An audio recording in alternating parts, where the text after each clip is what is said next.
चला लक्षवेधी क्रमांक 2. चला पुढे आता पुढे गेलो. अध्यक्ष महोदय वितरित केल्याप्रमाणे 2. हा अध्यक्ष महोदय वितरित केल्याप्रमाणे सदर लक्षवेधी पुणे जिल्ह्यातील आणि दौंड तालुक्यातील त्याचबरोबर परिसरातील वेगवेगळ्या मतदारसंघातील पाण्याच्या प्रश्नासंदर्भातली आहे.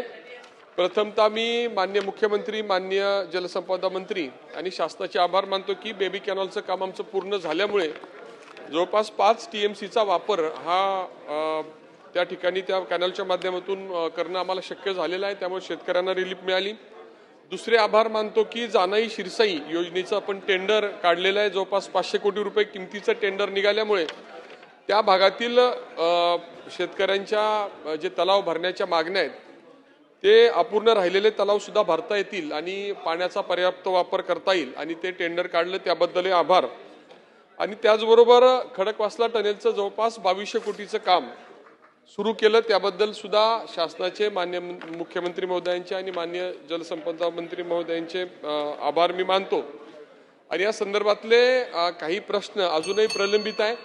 त्या संदर्भातले माझा पहिला प्रश्न असा राहील की खडकवासला टनेलचं काम पूर्ण झाल्यानंतर या ठिकाणी जलसंपदा मंत्री उपस्थित आहे, पुण्यातल्या नगरविकास राज्यमंत्री सुद्धा या ठिकाणी उपस्थित आहेत आणि सगळ्यांची अपेक्षा आहेत की जसं शेतकऱ्यांना कॅनलच्या टनेलमधून त्याचा वापर झाल्यामुळे फायदा होईल तसाच शहरामध्ये जवळपास 30 किलोमीटरची जागा आहे ज्याची रुंदी 100 ते 200 मीटर आहे आणि पुण्याच्या एकंदर सार्वजनिक जे काही ट्रॅफिकची समस्या आहे त्याच्यामधून मार्ग निघण्यासाठी ही जागा भविष्यामध्ये उपयोगी ठरू शकेल.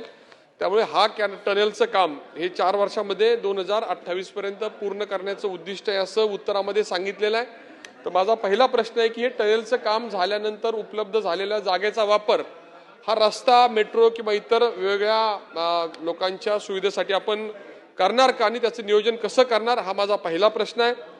दुसरा प्रश्नाच्या उत्तरामध्ये जे सांगितलेलं आहे की टाटा प्रकल्पासंदर्भातलं जे काही मुळशी धरणाचं पाणी आहे त्या भागामध्ये वळवण्यासंदर्भामध्ये मार्च 2024 मध्ये माननीय मुख्यमंत्री महोदयांनी निर्देश दिलेले आहेत. त्याच्यावर हे पाणी कसं वळवावं, किती वळवावं, टाटाशी चर्चा कुणी करावी या संदर्भातली प्रक्रिया सुरू आहे. आजही त्याची माननीय जलसंपदा मंत्री महोदयांनी बैठक लावलेली आहे. तर हे मुळशीचं पाणी या संदर्भातले मुख्यमंत्र्यांनी जे निर्देश दिलेले आहेत त्याची प्रत्यक्षमध्ये अंमलबजावणी करताना ती नदीतूनही करता येईल आणि भविष्यामध्ये खडकवासला धरणातही ते पाणी सोडता येईल. सहज शक्य जे आहे ते आता सध्या नदीतून पाणी सोडणं शक्य आहे.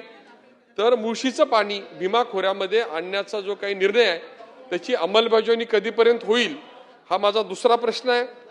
तिसरा प्रश्न माझा असा आहे की बॅरेजेस संदर्भामध्ये जे काही कोल्हापूर पद्धतीचे बंधारे आहेत ते बॅरेजेसमध्ये रूपांतरित करण्याचे दौंड तालुक्यातील 12-14 प्रस्ताव आहेत.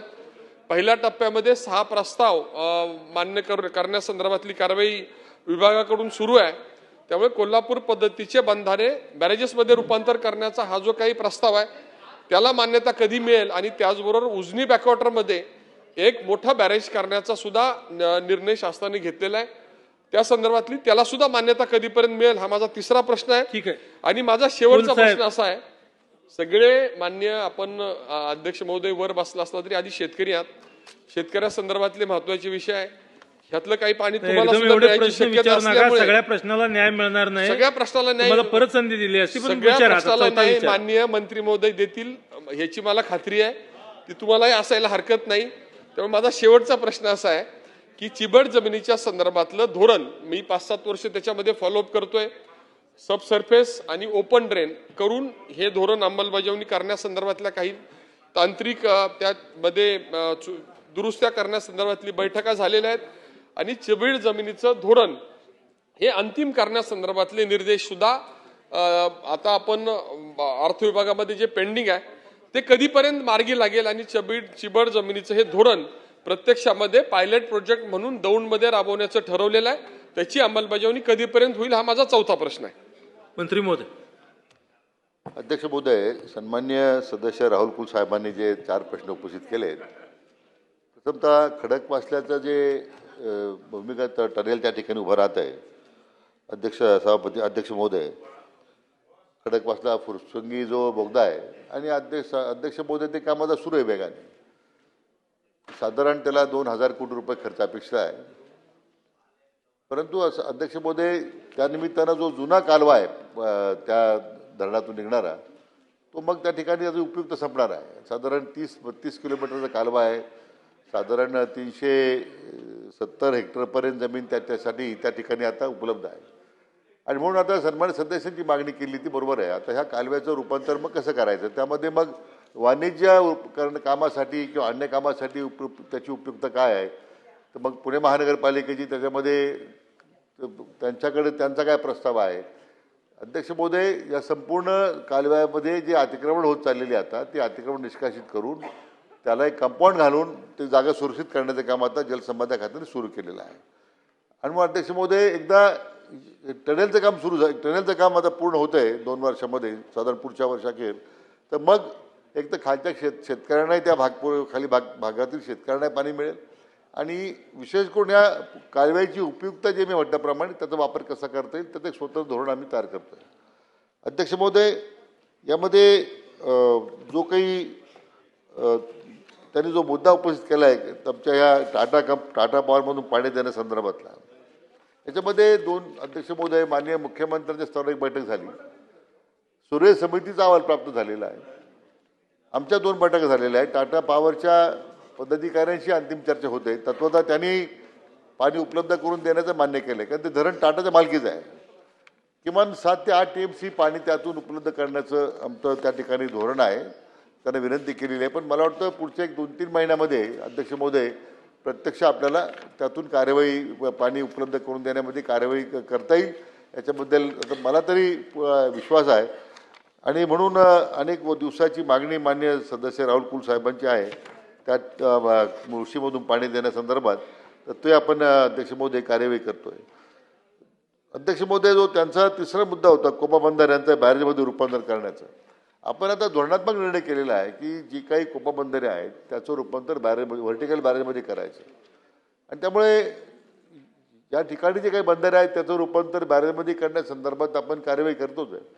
पण उजनीचं पाणी जेव्हा खाली जातं त्यावेळी मात्र दौंड, श्रीगोंदा किंवा कर्जत तालुक्याच्या मागच्या ज्या बॅकवॉटरमध्ये जी गावं आहेत, ही तालुके आहेत, त्यांना मात्र पाण्याचा मोठा तुटवडा तयार होतो आहे. आणि म्हणून त्या ठिकाणी एक मोठे बॅरेज बांधले जाताना प्रस्तावित केलेले आहे की ज्यामुळे जरी पाणी खाली गेलं तरी वरच्या बॅरेजमध्ये पाणी त्या ठिकाणी राहील आणि त्या भागातील शेतीला पिण्यासाठी त्याची उपयुक्तता होईल.